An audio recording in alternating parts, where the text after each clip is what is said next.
Do you have your ID on you? I don't offer. I need your ID. Did I break a law? There's potentially a liquor violation, yes. Yeah, I didn't. Are you serving tonight? I didn't violate anybody. So. Okay. Well, it's unlawful to serve someone who's visibly intoxicated. Right. Okay. So I think we all know that, but I didn't do that, so. All right. You have your ID? No, I don't. I didn't break any law. Right? Do you have evidence? That's why or here. Do you have evidence that I broke a law in particular? That's why I'm here. If you don't have evidence that I specifically broke a law, then there's no probable cause for you to ask for my ID because you have to have reasonable. No, you have to have reasonable. Specifically broke a law, which I didn't do. Listen, I'm very careful about who I serve, and that's all I'll say. At this moment, the confrontation intensifies. The subject says, I don't answer questions. Do you have your ID? The officer demands, I need your ID. The subject counters, do you have evidence I broke a law? In this clash over rights and authority, which side holds the burden of proof? Original video by original channel name, if known. Thank you to the original creators. Subscribe to ID Refusal 101 for more real encounters like this. Welcome to ID Refusal 101. We're here to arm you with legal knowledge to protect yourself. Subscribe now to know your rights and how to assert them. And now, enjoy the video. I don't answer questions. do you have your ID on you? I don't offer. I need your ID. Did I break a law? There's potentially a liquor violation, yes. Yeah, I didn't. Are you serving tonight? I didn't violate anybody. So. Okay. Well, it's unlawful to serve someone who's visibly intoxicated. Right. Okay. So I think we all know that, but I didn't do that, so. All right. You have your ID? No, I don't. I didn't break any law. Right? Do you have evidence? That's why do you have, here. Do you have evidence that I broke a law in particular? That's why I'm here. If you don't have evidence that I specifically broke a law, then there's no probable cause for you to ask for my ID because you have to have reasonable. No, you have to have reasonable. Specifically broke a law, which I didn't do. Listen, I'm very careful about who I serve, and that's all I'll say. Listen, I have reasonable. That's why I'm suspicion. recording. Okay, that's fine. You can record. I'm recording too. Yeah, well, that's good. I have reasonable suspicion that there was a violation. By who? Of liquor violation by the people serving alcohol here tonight. Okay. Again, I still don't understand what that has to do with me. I'm just here working a catering event. I'm here working for the staff. So. I already explained that to you because I was told that you were also serving alcohol at the bar tonight. Okay, by two other employees here. I'm not going to get into details and discussions with you about an ongoing investigation, especially when it has nothing to do with me. You don't have to answer any questions, but you do have to identify yourself. I didn't break any laws, so what would I have to identify myself for? In Colorado, in order to ID somebody, you have to have proof that they've either broken the law or that you have to have reasonable suspicion or articulable suspicion that they have broken the law. No, you didn't witness me doing anything, and you don't have any witnesses saying that I overserved anybody. So I don't. Do I need to detain you and? What would you detain me for? To identify you. For what crime, though? You have to have a crime to detain me. Reasonable suspicion is not a crime. It's a liquor. Yeah, go ahead. Were you serving alcohol tonight at this event? I'm not answering any questions for you guys. Who's your supervisor? We were told that you were. That's I don't know. Marissa? I don't know. I just worked the venue. I don't know who my supervisor is. Yeah, we'll hang tight here. Yeah. I don't hang tight. I'm not in the military, so that's a military term. I'll have you stand here. I'm not in the military, so I don't follow military orders like hang tight. It's a military order. So. I was in the military. I don't. Were you? Yeah, that's probably why you say it. The officer demands ID without stating a specific crime. The citizen, identified as a paralegal named Right to Resist, asserts his Fourth Amendment rights, which protect against unreasonable searches and seizures. Under Hybel v. 6th Judicial District Court, 2004, officers may request ID only if they have reasonable, articulable suspicion of a crime. The officer vaguely references a liquor violation, but provides no evidence or direct observation linking the citizen to illegal conduct. This falls short of constitutional standards. Detainment without specific suspicion violates Terry v. Ohio, 1968. Additionally, the citizen is not operating a vehicle, so this is not a traffic stop, where ID requirements differ. The officer's reliance on general suspicion contradicts Colorado law, which requires more than hearsay. Citizens should remain calm, invoke their rights clearly, and never consent to unlawful demands. Here, the officer is overstepping. The citizen is lawfully asserting his rights. Hang tight's a military term. I'm not a military person. I'm a civilian. So there's no reason to hang tight. I'll wait here, though. Is there something I did to upset you? No. I'm not understanding why you guys think that you have the right to my ID when I didn't break any law. I didn't violate any crime. You have no proof that I violated any crime. Reasonable suspicion means that you have reasonable suspicion that you have proof someone violated a law.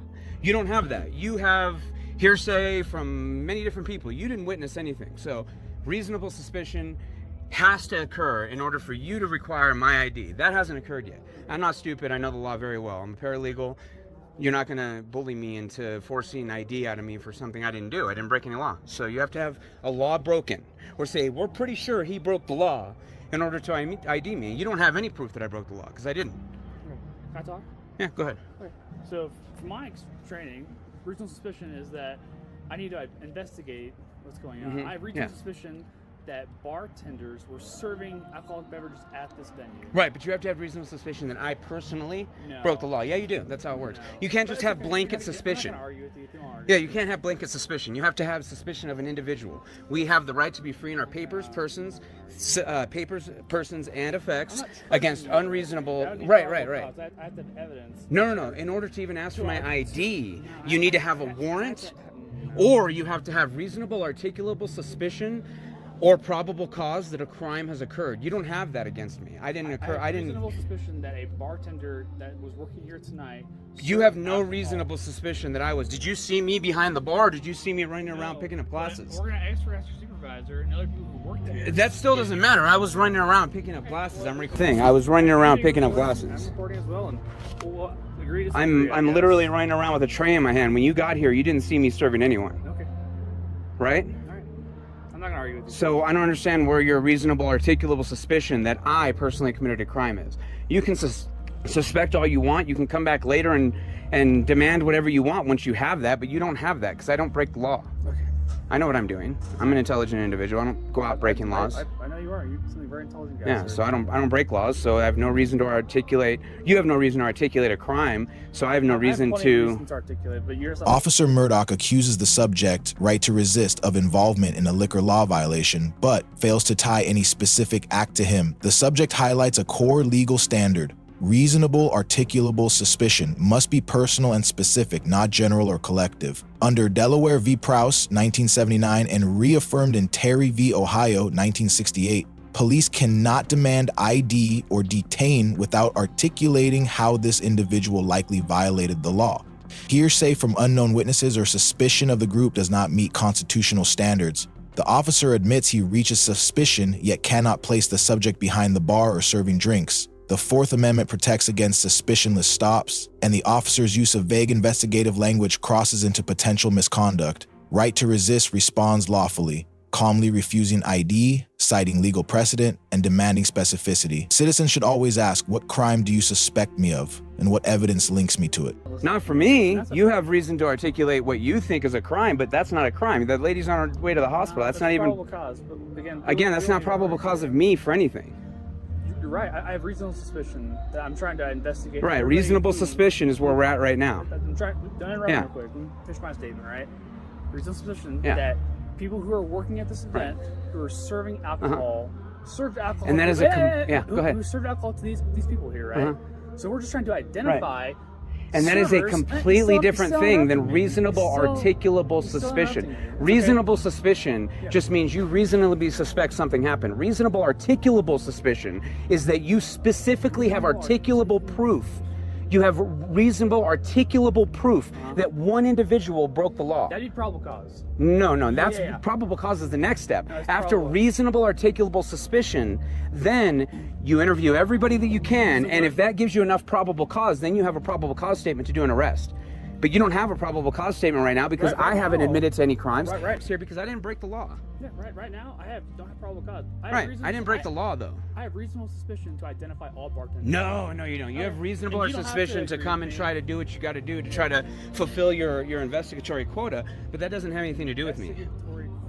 Yeah, your boss requires that you investigate a crime. You don't get to just come, look around and say everything looks fine here and leave. Your boss requires that you spend a certain amount of time investigating the crime, that you attempt to find out who was at fault for whatever crime. You don't get to just see that a crime happened and walk away and ignore it. You're claiming my chief tells me I have a quota to me? I don't know who tells you. Probably your captain. Usually it's a street sergeant or a road captain.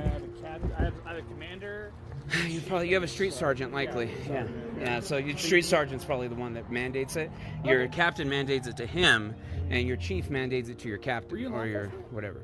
I know a lot about him. I've been a police accountability activist for 2 decades now, so I know quite a bit about law enforcement. All right. I don't understand why I'm still out here. I have work to do. Am I breaking the law in some way that you have the right to detain me? I am detaining you if you're not identifying yourself. I'm trying to identify. You know, in order to detain me, you need to have reasonable, articulable suspicion that I specifically committed a crime. Am I being detained, or am I free to go right now? You're not free to leave. Okay, so I'm being detained right now. Yeah. Because you suspect me of a crime. I have reasonable suspicion to identify all bartenders here. You're not giving me your ID. All I want is to identify. Oh, I know. That's all cops want. You want to be able to violate our rights willy-nilly without any regard for the Fourth Amendment. We don't need to argue. I know. You guys don't like the Fourth Amendment. The Fourth Amendment stops you from finding out who everyone is. I love the Fourth Amendment. Well, if you did, then you would understand right now that you don't have reasonable, articulable suspicion, definitely don't have probable cause, so you have no reason to be talking to me right now. I have no reason to be detained. This is an unlawful detainment. I have work to do. I have to get back to work. Can I go ahead and get back to work now? Not yet, sir. Sergeant Murdoch said he's talking to your supervisor, trying to figure out who you are. I'm sure you're not willing to give me your name. You have no right to that information. Okay. You need to go do your job. Officer Murdoch escalates by insisting he has reasonable suspicion to identify all bartenders, yet the subject right to resist dismantles this claim by distinguishing between reasonable suspicion and reasonable articulable suspicion. Under Terry v. Ohio, 1968, officers must point to specific articulable facts linking a person to a potential crime. Broad suspicion of a group does not meet this threshold. The citizen correctly notes that without probable cause, detainment is unlawful. By declaring you are not free to leave, Murdoch effectively initiates a seizure under the Fourth Amendment, but without legal grounds, this constitutes an unlawful detainment. The officer's reliance on orders from supervisors does not override constitutional limits. The subject's legal background allows him to resist coercion, asserting rights calmly but firmly. The lawful course of action for citizens in such cases is to invoke rights, demand clarification, and refuse ID absent clear probable cause. Me being, obedient has nothing to do with your job. You need to go do your job.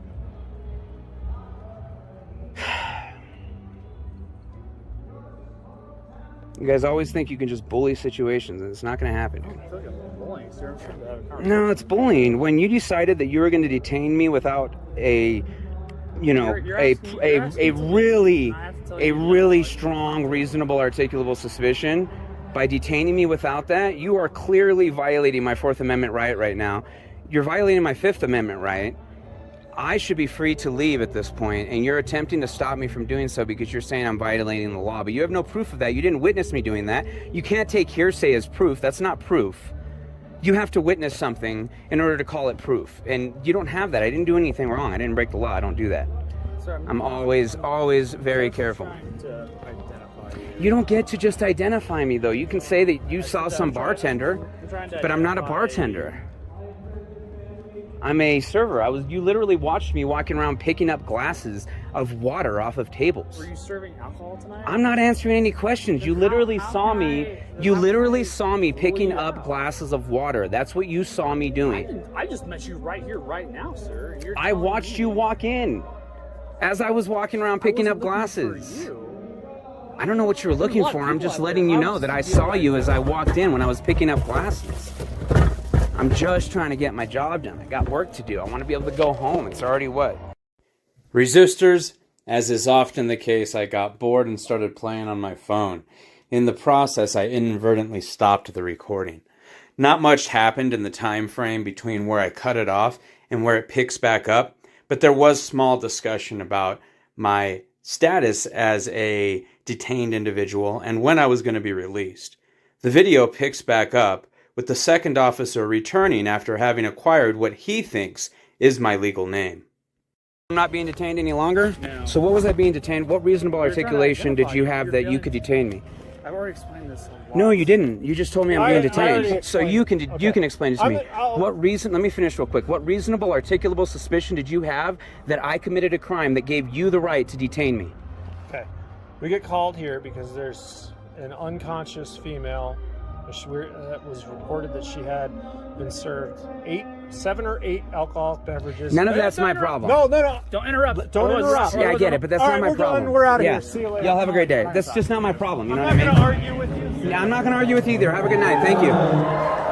Officer Murdoch continues to detain right to resist without articulating specific facts linking him to a crime, despite repeated constitutional objections. The citizen invokes both the Fourth Amendment protection from unreasonable seizures and the Fifth Amendment, the right against self-incrimination. The officer cites a report about an unconscious woman allegedly served alcohol, but no witness links that service to the subject. Under Hybel v. 6th Judicial District Court 2004 and Terry v. Ohio 1968, detainment must be supported by clear, individualized suspicion, not hearsay or inference.